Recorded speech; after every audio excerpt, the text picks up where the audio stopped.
Hello, I'm Will and this is Mike with the Tabletop Donkeys. Hello. In this video we're looking at issue 35 of Warhammer Age of Sigmar Stormbringer magazine, which came with the first model for the Sylvaneth part of the collection, an Arch-Revenant. We'll be looking through the magazine as usual at the Arch-Revenant's rules and then seeing what it can do in our game.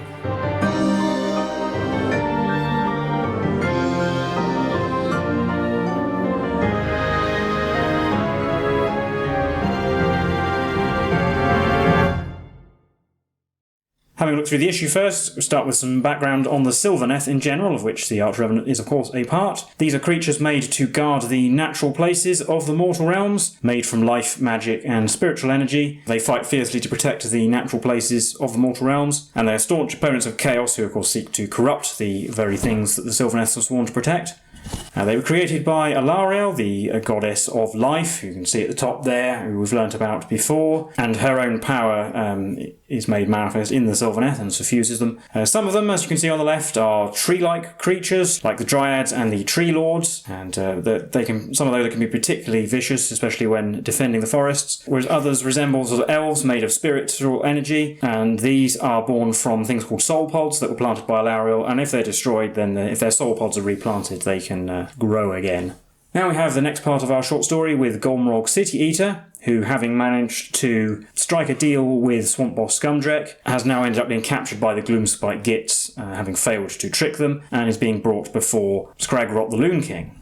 And so this details their encounter here. Now a bit more background on the history of Aesir, the Realm of Heavens, which is now free from the powers of chaos, but was not always the case. It used to be inhabited by gigantic creatures called dragon ogres, titanic beasts, the connection to the powers of storms and the heavens. Early in the Age of Myth, Sigmar drove them out of the Realm of Heavens. But then it was in the Battle of the Burning Skies that Sigmar was defeated by the forces of Chaos and forced to retreat to Aesir and shut the gates, precipitating the Age of Chaos. But then it was from Aesir that the Stormcast Eternals were unleashed at the start of the Age of Sigmar, where they gathered before re-entering the rest of the mortal realms to drive back the forces of Chaos. Battle record now for the Arch-Revenant. These are scouts, special agents and war leaders of the Sylvaneth, and also special agents of the Everqueen, Alariel herself, and they report back everything they've seen directly to her, and flying above the Sylvaneth war hosts with their wings directing the battle. And as usual, there's a name generator you can roll on, and some great deeds you can record as well. And then the build guide. It's a single pose model with no options. It goes together fairly easily. And just be careful with some of the branches that you don't snap them as you take them off the sprue. And then the painting guide. So this is the first of our Sylvaneth, who obviously many of them resembling trees. It makes sense to start with a base coat of Catachan flesh for large bark areas, and then using Auroch flesh on the leaves and other greenery. And then Cantor blue for the Zephyr Spite that is on the Arch-Revenant's back, which includes parts of the wings. Yeah, so you can see that there. And then just a few other base coats as well, with quite a lot of Corax white, which is then later going to be washed with Gryph-Charger grey to create a sort of spectral appearance. And there's also a bit of metal with some Runelord brass on a couple of places. And there she is up to the point we get to so far. And of course we'll be adding more colours later, probably as we get more Sylvaneth we'll get more paints that will be used on that part of the collection. So now I'll hand you over to Mike, where we'll be learning a few more core rules and getting into our game. So once again we have some more of the core rules. This time it's telling us about pitch battle profiles. Most games that people play are pitch battles, and essentially this means that there is a sort of a fixed size of the battle and you use points to determine how big the battle is. And so this is how the points battle profiles are shown. So each Warscroll has a unit size, a cost in points, a battlefield roll, and then any other notes that are relevant. So as you might expect, each Warscroll belongs to a specific faction, and it gives you the sort of the normal size of unit. So most hero units will have a size of 1, for instance. The Vindictors, you can see in that example, have a unit size of 5 and so on. You can have understrength units, but you use the sort of maximum cost for them. And you can also reinforce units, in which case you can increase the size of units, but that costs twice or 3 times as much if you reinforce it twice. And this is continued on the next page again. This is all army building stuff. I'm not sure whether we'll actually get any points values and things with the magazine, or whether they'll come up with some alternative, but it is useful to know. And also note that things like endless spells have their own pitch battle profiles, and there's also allies of different factions. So if you have multiple factions in the same army, often one of those factions will be considered the allied faction, and there's limits on how many you can take and so on. But you can pause and read it all if you want. So now we have the Warscroll for our new Arch-Revenant, and you can see her down in action at the bottom there. Have a closer look. She's got a 12-inch move, 6 wounds, 4+ save and bravery 8. Got a 2-inch range with the Revenant's Glaive, which has 4 attacks at hit and wound on 3s, -2 and 1 damage, while the tail pincers of the Zephyr Spite on her back has 1-inch range, D3 attacks, hitting on 4s, wounding on 3s, no range, 2 damage. And she can fly to go with her high speed. The Crescent Shield rule means at the start of the combat phase you can say the Arch-Revenant is adopting a defensive stance or an aggressive stance. If it's adopting a defensive stance, then it has a ward of 4+ until the end of that phase, whereas if they take an aggressive stance, they get an extra attack with the Revenant's Glaive. They get an extra attack with the Revenant's Glaive. The Champion of Kurnoth rule gives Kurnoth Hunters wholly within 12 of the Arch-Revenant +1 to wound rolls, but I don't believe we get any with the collection, unfortunately. And here she has a unique command ability called Call to Battle, which you use at the start of the combat phase, and the unit that receives the command must be a friendly Sylvaneth unit, and that unit gets +1 to the attacks characteristic of all its melee weapons until the end of the phase. And other than that, it's obviously a hero, and it's part of the Order faction, so she can go with all the Stormcast.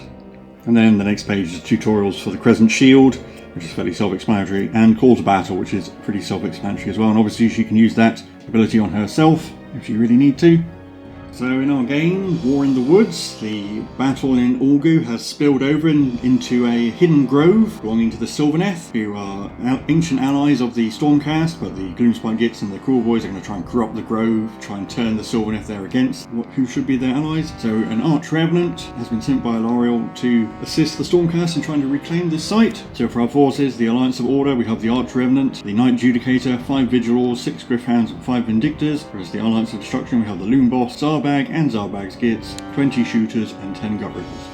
We have our battle mat, a very desert looking glade which has 5 objectives, so 1 right in the middle, then 1 in the centre of each quadrant, and then destruction territory in the lower left, order territory in the top right. Deploying terrain as usual, but we actually get to use all of the terrain, not just the primal lair. And then the victory conditions are very similar to what we've seen before. You get 1 victory point if you control 1 objective, 1 if you control 2 or more, and 1 if you have more than your opponent. And then our next special rule is because this game is taking place in a magical glade, friendly models within 6 inches of an objective you control have a ward of 6+. And additionally, at the end of the combat phase, you roll a dice for each enemy unit within 6 of an objective you control, and on a roll of 4+, that enemy unit suffers D3 mortal wounds. And it is worth remembering that objective control changes at the end of the turn, so even if you would lose the objective, there's still a chance you'll do some mortal wounds with that. Well, here we are in the Verdant Grove. Might have to use your imagination a bit. You can see we have objective 1 in the middle, and then objectives 2 through 5 are clockwise from the top left. And we've got all the terrain kind of scattered around. Now we look at my deployment. I've got Zarbag and the Gits in the top part of my deployment zone. The Shooters with the Loom Boss next to them near objective 5, and then the Gut Rippers on my right flank. I'll make the Loom Boss my general. And then for the order deployment, in the left in the left sort of portion, we've got the Vindictors with the Knight Judicator behind them and his 2 Griffhounds deployed next to him, of course. And then my other contingent is the Vigilors and the Griffhounds and the Arch-Revenant, who we rolled 4 on the name generator, and we'll introduce you to Nym of the Silent Grove. Oh no. Nym of the Verdant Grove. Nym of the Verdant Grove. So that's it, we're rolling off for the first turn. Let's draw. And the Order finish deploying first, so they win the tie. And I think I will choose to go first. Yeah. And my dirty trick is going to be Noisy Racket. Assuming I get it, not quite sure, since I might not technically be playing a Cruel Boys army. Right, so we're heading into Order, turn 1. So seeing the end of the movement phase, because there's no spell casting, but in the hero phase, the Loom Boss and the Knight Judicator both got a command point with heroic leadership. Also the Knight Judicator is the Order General, not sure if we said that earlier. And then everybody's moved forward, taking control of objectives 1, 3 and 4, not quite getting as far as objective 2 unfortunately, because the Griffhounds only rolled 1 for their run roll. They needed a 2 to get in range. So a bit of shooting. The Vigilors are only in range of the Gut Rippers, so we're going to shoot them at them, and I'm using the Knight Judicator's free command point that he generated for all-out attack. Yeah, and using the Loom Boss's free command point for all-out defense. So we have 11 shots hitting on 2s for all-out attack. 9 hits, winning on 4s because of the Noisy Racket. 5+ saves. What? No, only failed 2. And then a 6+ ward because the Gut Rippers are within 6 of objective 5. Oh, even then, only just take 1 wound. And the Knight Judicator will capitalise and shoot at them as well. 2 shots on 2s because the Vigilors already shot at them. both hit, wounding on 3s because of the noisy racket. Getting 2. Well, it's -3, so there's going to be no save, so that's just 6 damage in total. Ignoring on 6s. Oh, ignored 2, so that's 4. Yeah, we'll lose 2 Gut Rippers and 1 Beyond a Wound. Realising I probably should have actually used his Gaze of Sigmar instead, but I didn't, so we'll live with this. Yeah, and then no charges, everything's out of range. The Gut Rippers do have to take a battle shot test. Bravery 5 and they lost 2. So what did I roll? A 4, so they'll lose another one. So I'm going to make the guy on the end run away, nearest the Loon Boss, because if I remove the wounded one, that would put the Gut Ripper boss out of cohesion, so he'd have to run away as well. And then we'll be on to Destruction, turn 1. Well, actually, before we go into Destruction turn 1, the Order score 3 victory points, because they have 3 objectives, which is more than I have. So, in the hero phase, for some reason I forgot about Insane Bravery, should just use that on the Gut Rippers, but I am going to spend a command point to try and rally them now, so there's 3 gone, getting them back on 6s. Nope, didn't get any back. Then the Knight Adjudicator did heroic willpower, the Loon Boss failed heroic leadership, Zarbag only gets 1 spell, and he's going to try and cast Mystic Shield, which he gets with a 9. Well, I can try and unbind with the Knight Adjudicator. Nope. So my movement, Gut Rippers are going on towards objective 4. Shooters and Loon Boss have moved up in the middle, and Zarbag's Gits and Zarbag have moved up towards objective 2 and are actually getting in range of it conveniently, so I'll be able to take control of that. In the shooting phase, I'll start with the shooters, and they're all going to shoot at those, they'll shoot at those 2 Griff Hounds that accompany the Knight Adjudicator, because I'd like to get rid of them. The Loon Boss will issue all-out attack to the shooters as well, so we've got 35 shots, so first batch of 18, hitting on 3s. 11 hits from the first batch, 11 hits from the second batch, so it's 22 hits in total. We're only on 5s, I only need to get 4 to kill those 2 Griff Hounds. Yay, we got at least 4, I think there's actually 6. 3 shooters in Zarbag's Gits will shoot at the Vindictors, I suppose. 3 shots, 1 each, hitting on 4s. The box, that's 2 hits, and wounding on 4s, getting a wound. With a 3+. Oh, they did a wound. Let's see if we're shooting. I'm actually going to try and charge with the Gut Rippers, see if I can get them on objective 4 and kill off those Griff Hounds. They are going to need a big roll though. A 7 isn't going to be enough, so I will re-roll it because the command points are going to go away anyway. And the re-roll is a 7 again, so no, never mind, it was worth a try. That's it for the Destruction turn. I gain control of objective 2 during this turn, so I have 2 objectives, so I get 2 victory points. Now we're rolling off for the second battle round. The Stormcast had priority went first in the previous turn, so they get priority. And I will pick to go first again. So Stormcast turn 2. Once again, no spellcasting in the hero phase. Both sides failed to get heroic leadership. And then in the movement phase, we've sort of consolidated around the middle with the Vindictors moving across the board, not towards objective 2. They don't really want them taking more wounds. Vigil's moving up behind them. The Arch-Revenant is just going to stay behind that skull for the moment, and that Adjudicator moved backwards a little bit. And the Griff Hounds moved up towards the Gut Rippers, who then redeploy 3 inches backwards. Vigils are going to shoot the Gut Rippers again in the shooting phase. Yeah, we'll do all-out defense. I'm not going to do all-out attack on this occasion, so we're just hitting on 3s. But we're wounding on 3s now, so that is 5 wounds. 5 plus saves. Not as good as last time, that's 4 wounds. I don't think we're within 6. And now the Knight Adjudicator is going to shoot at Zarbag's Gits. So he'll be hitting on 3s. They do both hit, and wounding on 2s. They both wound. This is going to be 6 damage. So we are within range of objective 2. Oh yeah, so they got wards. Yeah, they're not in range to cover. Whoa! We saved 1, so one of the bowmen is still there. That brings us to the charge phase, where there will be a charge of Griff Hounds. We'll need about a 5, I reckon. A 6 should be enough. No more charges, so I'll pile in with the Griff Hounds, but something we haven't really paid attention to previously is actually, because they've got such large bases, it's actually quite hard to keep them in coherency. So they are here in coherency. Being a unit of 6, they have to be within an inch of 2 other models. One of them won't be able to attack because of this, and we've got to do a bit of... So we've got 5 of them in range, including the Prime though, so there'll be 21 attacks with +1 to hit because of the Vindictors having shot the unit. And you know what, I'm actually going to use all-out defense on the Gut Rippers. So it means we're hitting on 2s. 18 hits, wounding on 4s. So we've got 9 4+ saves from the Gut Rippers. Failing 4, so that's another 2 dead. So the Griff Hounds use their retreat move, and the 3 remaining Gut Rippers have to take a battle shock test. Lost 4, I want a low roll so they don't all run away. Ooh, 2, which is up to 6. 1 more runs away. But then at the end of the turn, the Stormcast score 3 more victory points because they hold 3 objectives, which is more than me. So, destruction turn 2, and I'm going to... Well, I did heroic leadership with the Loon Boss and got it. The Knight Adjudicator's doing heroic willpower again, but I'm going to spend the Loon Boss's command point to rally the Gut Rippers. So there's 8 dead, getting them back on 6s. No, we didn't get any back. And Zarbag only has 1 spell once again. Mystic Shield again, I suppose. Gets it with a 5. Try and unbind again with the heroic willpower. I do with a 6. So we've got movement. Shooters are going to stay where they are. Zarbag's hits and Zarbag are moving around the fountain. And the Loon Boss is moving up. And the Oryx are going to bravely run away back to Objective 5. Maybe I'll be able to rally them again. In the shooting phase, I'm going to start with the shooters. And they're going to shoot at these Griffhounds in the bottom right.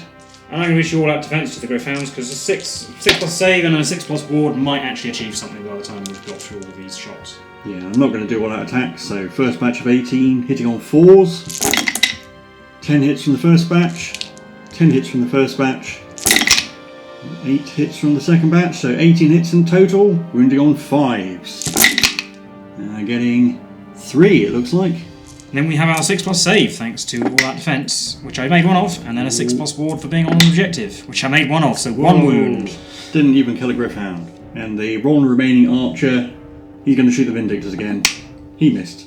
And at the start of the charge phase, I'm going to deploy Snook Sourtongue off to the side a little bit so that he can be out of the way of Zarbag's Gits. And in the charge phase, I'm going to start with Zarbag's Gits. Hopefully I get a really big roll and get them into the Knight Adjudicator. It's going to need to be a big roll. A 7 probably isn't enough, but that will get them somewhere. So they needed about a 10, I'm not going to re-roll it. So that gets them into there. I'm going to charge with the Loon Boss next. He gets a 10. Shame that's what the other guys needed. Loon Boss is going to go in like that and tie up the Vigilors, and then Snook is going to charge. He gets 7, and that is going to be enough to get him into the Vindictors. So Snook's going to go in like that. As I say, he will be in range of the Knight Adjudicator to attack him. Yeah, but I will unleash hell with the Knight Adjudicator because I'm terrified of the Fanatic. 2 shots on 4s. He hit once, needed 2. Oh no! And Zarbag might as well have a go. He's not terrible, not great in melee, but might be a bit safer in melee than he is there. Then he needs a big roll. 6 isn't going to be enough, so never mind. So Snook Sourtongue goes first. I'm not going to issue all that attack to him with the Loon Boss. He'll save that for himself or the other Gits. So Snook gets 4 d6 attacks. I'm going to put them all on the Knight Adjudicator. So he gets 4 attacks. Hitting on 4s. Oh, I should have done all that attack because they all missed. Well, he survived a shot from the Knight Adjudicator. I can't whinge. So I'll do Zarbag's Gits next, and the Loon Boss is going to issue all that attack to them because they have more attacks. There's more potential for mortal wounds. So we've got a Squigbrand that hits on 2s. They both hit. Wounding on 3s, 6s do a mortal wound in addition. So that's 1 wound at -1. 4 plus for Vindictors, made it. And 3 attacks with a net on 2s, they all hit. Getting the dice the wrong way around here. Net wounds on 4s, just 1 wound. With a 3, oh that's a wound, it kills the wounded Vindictor. And there's a Slitter from the 1 Bowman, that hits once, and well of course he gets a wound and a mortal wound. And we still cast the save, which you do, so a mortal wound. That's 2 damage so far. And then 6 attacks from the Squigs on 3s. They all hit. And 3s again. So there's 3 wounds and another mortal wound. 4s for the 3 wounds. Failed 2, so that's 3. 5 damage in total. Yeah. But I have a 6 plus ward from being in range of an objective, which I fail all of. Yep, so we have to take away the banner, unfortunately, because otherwise I'd end up out of coherency at the end of the turn. Then I get to pick, and I will do the I will do the Vigilors because they have not been attacked yet. You can get 4 of the Vigilors in range of the Loon Boss, and we have 8 attacks hitting on 3s, 6 hits wounding on 3s, 4. 4, 5 plus saves from the Loon Boss. He made 3, and then can you ignore the last? He does. He's undamaged. Oh yeah, he's a bit weird. We'll do the Loon Boss next. Yeah, he'll attack the Vigilors, try and kill off a few of them. And they're going to issue all out defense to themselves. Yep, so 5 attacks on 3s, getting 4, and 3s, getting 3.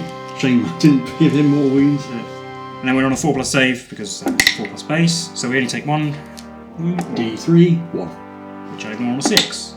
Unfortunately, the Vindictor Prime is closer to the Loon Boss, and I'm not in range of Zarbag's Gits, so we have to put her attacks on the Loon Boss and the other one on the Gits. So on the Loon Boss, on 3s, that's a mortal wound, and a normal hit, which wounds. 5+ armour, yes. And 6+ to ignore the mortal wound, no. Takes the wound down to 4. And 2 attacks on the Gits. We only hit once, and did a wound. It's -1, so the archer dies. That's it for combat. Oh no, you got the Knight Judicator. Just the Knight Judicator left, piling in to get in range of all of these units. Piling in to get range of the Gits, who's going to attack. I hope to make their battle shock test a little bit worse. He only hits twice. He has 3 attacks, and these wound on 3s. Only 1 with -1 rend. Right, well, he does another wound to them. So we just resolved the Knight Judicator's attacks, and remember that there's a net in Zarbag's Gits, so the attack from the Vindictor would have actually missed, meaning that the archer would have still been alive, and the Knight Judicator got 2 hits and only 1 wound, so what we're going to do is roll a dice, and on a 4+, that wound is the one that actually hit. It wasn't, so the archer is still there. Yeah, and they don't have to make a battle test then. But now it's the end of the combat phase, so there might be some mortal wounds happening. So on a 4+, all of those goblins in the middle might take mortal wounds. So we'll start with Snurk Sourtongue on a 4+. Yes. He's gone. Yeah, he's only got 1 wound. Zarbag's Gits are fine, and the Loon Boss does take mortal wounds. 1. And he doesn't ignore it, down to 3. And finally, the Vindictors have to make a battle test. Losing 3, so a 6 will fail. No, we're fine. I get 2 victory points to go up to 4, and we're rolling off for battle round 3. I won again, and I will continue to go first. Yeah. Order turn 3. So, hero phase, or heroic actions, it's the Loon Boss and the Arch-Revenant's finest hours. Then we have moved the Gryph-hounds towards objective 5. The Vindictors have retreated from that melee. The Vigils are going to stay in melee with the Loon Boss, because we need to stay near the objective. Retreating wouldn't help very much. Knight Judicator is going to stay in melee with Zarbag's Gits for the moment, and the Arch-Revenant has flown into the middle of the battlefield to go and try and do things. In the shooting phase, we're going to use the Knight Judicator's Gaze of Sigmar. We're going to pick a point somewhere around here, so it's going to hit Zarbag's Gits, Zarbag himself, and the shooters. So on a 4+, all of those things take mortal wounds, so Zarbag's Gits are fine still. The Zarbag himself is taking mortal wounds. 1. And the shooters are fine. And the Vigilors will be shooting at the Loon Boss in melee, hitting on 3s. 6 hits, wounding on 3s, on 5. 5 4+ saves, thanks to finest hour.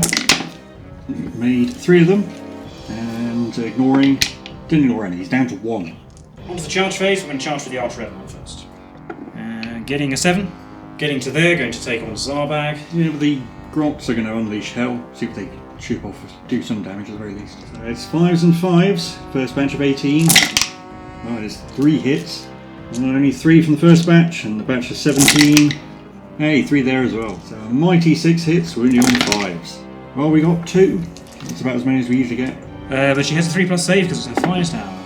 Oh, of course, takes 2 wounds. So Arch-Revenant's down to 4. And then the Gryph-hounds will charge. So that's it for the charges, but I'm going to pick the Vigilors to go first, see if they can finish off that Loon Boss before he gets to do anything. Yeah, he'll use all out defense on himself. 10 attacks, hitting on 2s because they attacked him in the shooting phase. They all hit. And 3s to wound. Ooh, that's not very good. Only 4. 4 3+, thanks to all out defense. And 6s to ignore. No, he's dead. So I'm going to pick the Goblins, the Grot shooters to go, and after piling them in, we have 8 knives and 2 nets on the Gryph-hounds, and then 3 knives and another net on the Arch-Revenant. And I was supposed to declare at the start of the combat phase what the Arch-Revenant is going to be doing with her shield. I'm going to go for the 4+ ward in this turn. So do the attacks on the Gryph-hounds first, and we've got 6 attacks from the 2 nets. They hit on 4s, so there's 4 hits there. I'll roll wounds at the end because they all wound on 5s. And then 8 attacks from slitter knives on 5s, getting 2 more, so that was 6 hits in total. Wounding on 5s. Yay, we killed a Gryph-hound. And then on the Arch-Revenant, I've got 3 knives on 5s, new, and 3 attacks from the net, getting a hit, and it didn't wound. I'll pick Gryph-hounds to go next. We've lost the wounded one, and we're going to issue all that attack. I'm putting more attacks on the shooters. 21 attacks on 2s. Oh yeah, on 3s because of the net. 10 hits, wounding on 4s. 4. 4 6+ saves. No, 4 dead Grots. So I forgot about the ward save, so... Whoa, we made 3, so we only lose 1 shooter. But then the Gryph-hounds have made their retreat move to get away from the Gut Rippers and also the painful objective. I'll do Zarbag next. But I'll use all-out defense on the Arch-Revenant. Okay, so Zarbag has 3 attacks on 3s, getting 1. Wounds on a 3, it doesn't. Arch-Revenant safe, so I'll do the Knight Judicator, attacking Zarbag's Gits with 3 attacks hitting on 4s. 2 hits. And 3s. 2 wounds. So we'll kill the Archer for real this time. And then I've only got Zarbag's Gits left, so they will pile into the Knight Judicator, and Zarbag will issue all out attacks to them as well. So the Squig Brand on 2s, gets 2 hits. Wounds on 3s, getting 2, -1. 4s. A wound. So that's 2 damage so far. And then the net, 3 attacks on 2s, they will hit. Wounds on 4s, 3 wounds, that's no rend. 3s. Oh, another wound, he's down to 2. And then 6 attacks from the Squigs on 3s, getting 5. And 3s, getting 5 at -1. 4s. Oh, 4, that's 7 damage going through, so he's going to have to make 3 6+ wards to live, because he's got 5 wounds. He made 2, but it's not enough. So he dies. And finally we've got the Arch-Revenant. I'm going to put all the attacks on Zarbag, although he's in range of a net, so these will be -1 to hit. So 4 attacks with the Revenant's Glaive, which are going to hit on 4s because of the net. Oh, only 1 hit thanks to that. But it will be winning on a 2 because it's her finest hour. It did. So that's 1 damage, it's -2 rend. Zarbag's down to 3 now, I think.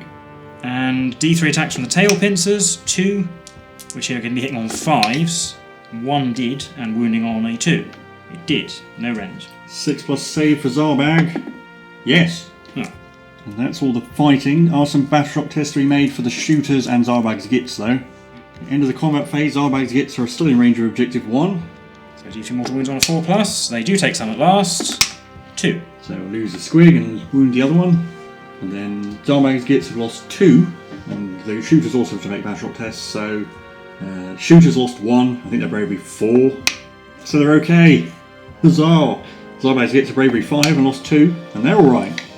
These are the bravest crops you've ever seen. And also the Stormcast gained another 3 victory points to go up to 9. I think I'm going to concede at this point. I know it's my turn next, but I rolled my rally roll on the Gut Rippers in the simulator and I didn't get any back, so it's probably not worth it. And the shooters and Zarbag might be able to kill the Arch-Revenant, but I think the issue is I'm just not going to be able to. Even if I somehow win and kill everything else, I don't think I'll have time to actually get to score victory points, and anything that goes to take victory points will take damage as well. It's just going to be a pain. So we'll call that a order victory. I'll recap the game for you now. Well, that was the game for issue 35 of Warhammer Age of Sigmar Stormbringer magazine. How do you think that went? Well, obviously pretty well. I kind of helped that I went first in every battle round, I think, because I was just able to have the initiative really and do whatever I wanted to do. Still, there were a couple of moments where it was a little bit sort of hairy. I mean, well, you did kill the Knight Judicated with Squigs, which was unlucky, but it was probably past the point of mattering all that much. I think if my charges in turn 2 had killed a few more models and I was able to actually take control of the middle objective, I'd have been in a much stronger position. I will say that this game felt like it was a lot better balanced than a couple of the previous ones, even though I think it was just the dice didn't quite go my way. If the shooters had done a bit more. One mistake I think I did make was moving the Gut Rippers towards Objective 4. I probably should have just concentrated on the middle and 2 and 5. Should have put the Gut Rippers towards the middle and tried to charge into the Vigilors maybe, or the Vindictors. Don't know if they were close enough at that point. They probably would have been more useful then, because they didn't do anything for the whole game except absorb shots. Yeah, I did wonder if the Vindictors were going to basically die or run away without achieving anything, which they almost did, but in the end, the Vigilors managed to kill the Loon Boss, and Zarbag's Gits got to the point where they were fairly neutered. I think it helped that the Fanatic got splattered by the blast from the objective as well. Yeah, he was... if he'd been alive and free to attack again in the next combat phase... Yeah, I should have put all-out attack on him. He always manages to disappoint, unfortunately. And I did make quite a few ward rolls actually throughout the game, so those dice were in my favour certainly. Yeah. But yeah, I think getting to go first, and then because once you claim the objective, enemy units have the potential to take damage while they take it, and that happens before they gain control of it. So that's quite a nice bonus. It also the fact that you score objectives in the end of your own turn, so whoever goes first can claim. Well, I should have been able to claim 4 objectives with only a bad run roll that stopped me getting all 4 that I was in range of. So not only was that not only was that going to harm your units, but it also gave me victory points before you had a chance to even do anything. Yeah. And I also had faster units in this game. Your fastest unit was 5 inches, I think. Well, I think technically again it's 5 normally. Snoke's Sour Tongue has a random movement, but I mean, he doesn't really count. He doesn't start on the board either, so your Arch-Revenant can move 12, If you really wanted to, you could have a unit arrive from Sons of the Storm as well. You did a good play to shoot the Griff Hounds dead, and then so that Snurk Sourtongue wouldn't have been shot automatically with. But at the same time, it took an entire unit of 20 shooters to kill 2 Griffhounds. Yeah. I mean, you did overkill them, but that was about all they achieved in the game, other than doing 2 wounds in melee to the Arch-Revenant. But that was poor save rolls as much as anything. Yeah, there are some sneaky wounds from Goblin shooting, but again, it doesn't hold a candle at all to the Vigilors and the Night Judicator. Yeah. And Snurk Sourtongue was lucky to survive being the unleashed hell from the Judicator. Yeah. Very lucky. But and we didn't really get to see what the Arch-Revenant can do. Yeah, again, I think she has the same problem as that one game where I think I had the Loon Boss and then an all-Warwick army. We'll probably have to talk about her command ability then when we have more Sylvaneth units, because she can buff herself and give herself a couple of extra attacks. But I wouldn't say she's amazing in melee, but she's extremely fast and has some useful buffing abilities. Yeah, the melee attacks, it's strange that the main melee attack is only 1 damage, but I suppose that's just being used to Stormcast is just a little bit different. And the 2 damage one doesn't have any rend, and it only hits on 4s, so it's a decent number of attacks. They're just not individually that good compared to some of the Stormcast heroes. Yeah, and I think that's just kind of weird of her shield ability. You can either have a 4+ ward or 1 extra attack with the damage 1 weapon, which I suppose you may choose if you think you're going to do, if it's going to tip the balance, but I imagine you'll take the 4+ ward most of the time. I think if I were just attacking the shooters and Zerberg wasn't in the melee, I might have gone for the +1 attack because I didn't think the 4+ ward would have been necessary. I think I actually forgot to roll ward when she took damage from the shooters, but it didn't matter in the end anyway, ironically. Having said I was going to use it. Yeah, I think we did forget that. Whoops. Yeah, but when we do get some Sylvaneth units, giving them +1 attack for the whole unit, it might be handy. I think the units we get have a decent number of attacks, even though there are only 5 models, so it might be handy in that. Unfortunately, she does buff a unit we don't get, namely the Colonel Hunters. And this is a pretty cool pose in the model. Quite an interesting model as well. Kind of odd actually that they tell you to hand paint the bark and stuff, because I think that would actually be a really good candidate for contrast paints. But we don't, apparently not going to get a contrast brown, so that actually worked really well on Sylvaneth. Yeah, there's quite a lot of different textures on the model as well, and there's a contrast between the sort of, well, it depends exactly how you want to paint it, but you can have like the warm wooden bits and the the cold spooky bits. Yeah, and I went for a sort of autumnal theme with the leaves. Yeah, probably talk more about the Sylvaneth as we get more of them again. But, and as usual, good value for money. Getting a hero character for £9 is always good value. And especially if you're building a larger Sylvaneth army, which does have, say, Colonel Hunters in it, then yes, it's a cheap way to get this particular hero that's quite handy. Yeah, and unfortunately, again, we'll probably talk about in the future, I think the Sylvaneth might, in this collection, are going to appear a bit naff, because we're probably not going to get any Wildwoods, which are sort of their whole army is based around being able to teleport or move around really fast and getting ward saves from being near enchanted woods. So maybe we'll get the rule that lets them overgrow terrain, possibly.